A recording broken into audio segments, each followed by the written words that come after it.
on ne m'a pas transmis l'amour de la langue, mais j'ai baigné dans une langue dont je ne savais pas, je l'ai compris beaucoup plus tard, à quel point elle était travaillée, c'est-à-dire la langue que j'entendais autour de moi, parlée par mes parents, pas tellement mes grands-parents parce qu'on les voyait peu, ils habitaient trop loin, mais voilà, les personnes qui vivaient autour de moi, les adultes,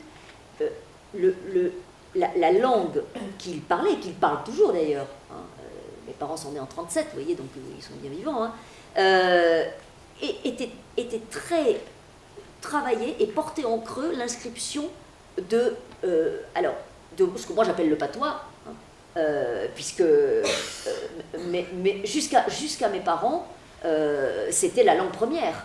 Hein, voilà. Et il y a quelque chose du rythme de cette langue et des images, du rapport extrêmement imagé aux gestes du travail, à la nourriture, au monde quotidien qui était le leur, hein, quelque chose qui exsudait dans la langue parlée par mes parents, dans les images qu'employait ou qu'emploie encore mon père.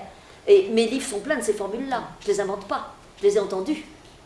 Et elles sont restées, je les ai, vous voyez, je les ai conservées en quelque sorte, sans les noter, mais certaines se sont perdues, mais beaucoup sont restées, et celles qui sont restées, j'ai presque envie de dire un devoir, le mot va peut-être vous sembler trop grand et va susciter question, mais de les inscrire, au sens propre du terme, dans la phrase, dans le texte, sans les gloser, en les rendant les plus vivantes possibles. On resterait parti 4 jours.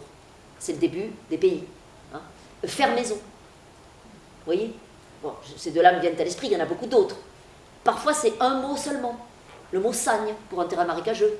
Le verbe amirer pour désigner une opération très très agricole qui consiste à faire venir le lait d'une vache en la faisant d'abord téter par le veau avant de la traire.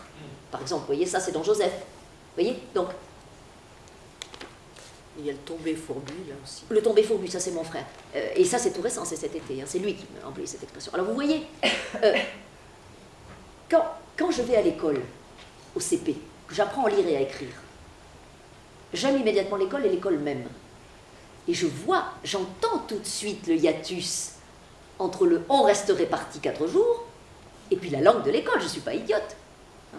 Alors parfois je me trompe. Claver, je me souviens de claver. Chez mes parents, on disait claver la porte. On disait fermer la porte, mais on disait aussi claver la porte. Hein, pour la fermer. Je n'avais pas fait de latin encore, donc je ne savais pas que c'était clavis, la clé, bien sûr. Ça, je l'ai compris bien plus tard. C'est pour ça que j'ai aimé le latin, qui me permettait d'entrer dans les coulisses, dans ces coulisses-là, qui faisaient jonction entre mes mondes, vous voyez, hein.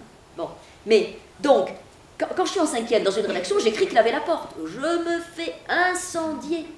Hein. Et là, je mesure l'écart, hein, vous voyez, hein. Alors, instinctivement, je le mesurais pour certaines tournures et pas pour d'autres. Mais très tôt, j'ai commencé à vivre entre les deux comme ça. Et à aimer ce double jeu.